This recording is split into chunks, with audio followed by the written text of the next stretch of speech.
વાલીઓમાં રોષ, વધુ સાંભળીએ તેમના જ શબ્દોમાં। ભુજના મિર્જાપર કુમાર શાળા અગાઉ પણ વિવાદમાં રહેલી છે અને શાળાના બાંધકામ મામલે અનેક સવાલો ઊભા થયા હતા। ઉપરાંત શાળાના આચાર્ય અને કચ્છ ડીડીઓ વચ્ચે પણ આ મામલે બબાલ ટોક ઓફ ટાઉન બની ચૂકી છે।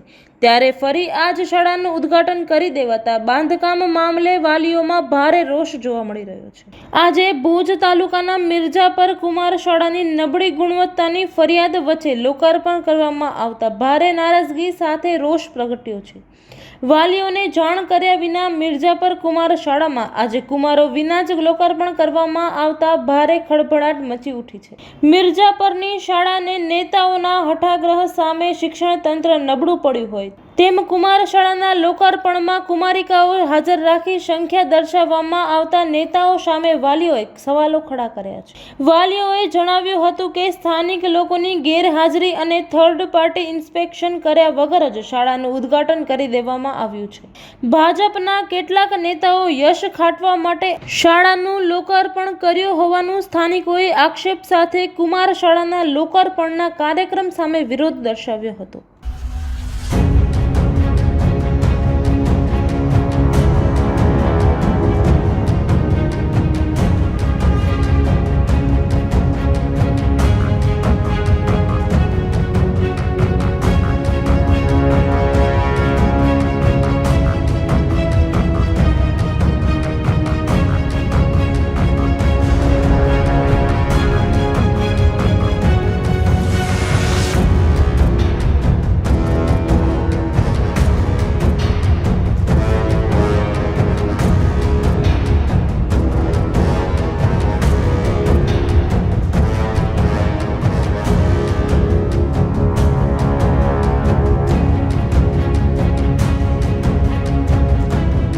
અમારા છોકરાઓ ભણે છે, અચાનક રાતોરાત પ્રોગ્રામ એડ કરી દેવામાં આવ્યું છે। અમને કોઈ જાતની જાણ કરવામાં આવી નથી। રાતના ડાયરેક્ટ મેસેજ આવ્યું છે એટલે અમારા વાલીઓ બધાને કઈક સવારે ખબર પડી છે એટલે તૈયાર હતા નહીં। એમ કહેવામાં આવે છે કે અમને અંદરથી એમ કહેવામાં આવે છે કે તમારે અંદર આવવાની જરૂર નથી, તમને જે બોલવું હોય તે તમે ગેટ પાસે જઈને બોલજો।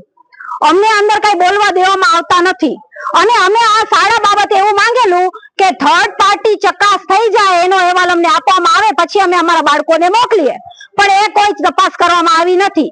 એ અમને મોઢેથી એમ કહેવામાં આવે છે કે તપાસ થઈ ચૂકી છે, તો અમારા વાલીઓને કેમ અંદર કહેવામાં આવ્યું કે તમે આવો ને જોઈ જાઓ, ચકાસણી કરાવવામાં આવે છે, બતાવવામાં કોઈ આવતું જ નથી। તો શું અમે અમારા છોકરાઓને ત્યાં અમે મોકલીએ જ નહીં? તમારી હાજરીમાં ચકાસણી થઈ નથી થયેલી, અમારી હાજરીમાં કોઈ ચકાસણી થયેલી જ નથી। બાળકોને હાજર કરવામાં જ નથી આવ્યા। કુમાર શાળાના બાળકોને કોઈ જોતા જ નથી। બાલિકાઓ આવી છે, કન્યા શાળાની બાલિકાઓ આવી છે અને ઉદ્ઘાટન કરે છે તો કન્યા શાળાઓની બાલિકા છે, કન્યા શાળાના શિક્ષકો છે, પણ અમે કોઈ નથી। અમે વાલી ગણે નથી, અમારા બાળકો પણ નથી ને અમારા શિક્ષકો પણ નથી। તો છોકરાઓની છે તો પછી છોકરા નથી એટલે શાળા કુમારોની છે, તે છતાંય કુમારોને હાજર નથી। એ લોકોના હાથે ઉદ્ઘાટન થવું જોઈએ, તેની જગ્યા કુમારિકાઓના હાથે ઉદ્ઘાટન કરવામાં આવે છે। હવે અમારી એ માંગ છે કે જ્યાં સુધી થર્ડ પાર્ટી તપાસ ન થાય અમારા નજરની સમક્ષ, તો ત્યાં સુધી અમે અમારા બાળકોને મોકલી નહીં। ચોમાસું જાય 4 મહિનાનું, એના પછી અમને ખબર પડે કે ત્યાં પાણી આવે છે કે નહીં, સેફટી કેવી છે, શાળા કેવી છે, બિલ્ડિંગ કેવી છે, એ ખબર પડી જાય, તેના પછી અમે અમારા બાળકોને મોકલીએ। જે એમની જે રજૂઆત હતી એને ત્યાં આપણે સ્ટેટ કક્ષાએથી ટીમ આવી હતી કે સમગ્ર શિક્ષા તરફથી જેના દ્વારા બિલ્ડિંગ બનાવવામાં આવી અને એ ટીમ આવી અને એમને નિરીક્ષણ કર્યું હતું અને નિરીક્ષણમાં જે પણ પર્ચોને 4-5 કામ સોંપવામાં આવ્યા હતા એ પણ મહિના પહેલા પૂર્ણ થઈ ગયેલા હતા। એટલે હાલમાં કોન્ટ્રાક્ટર અને એજન્સી દ્વારા કોઈ પણ કામ પેન્ડિંગ રખાયેલ નથી એવું એક પ્રમાણપત્ર પણ આપણી પાસે આવેલું છે, જેના અનુસંધાને આપણે આ લોકાર્પણ એ સ્ટેટ કક્ષાએથી ટીમ આવી હતી। આરએનબી જિલ્લા પંચાયત શાખા દ્વારા પણ એનું નિરીક્ષણ કરવામાં આવ્યું હતું આજથી 1.5 મહિના પહેલા અને એનું પણ જે પણ હતી અધૂરાશ પૂર્ણ કરવામાં આવ્યું છે।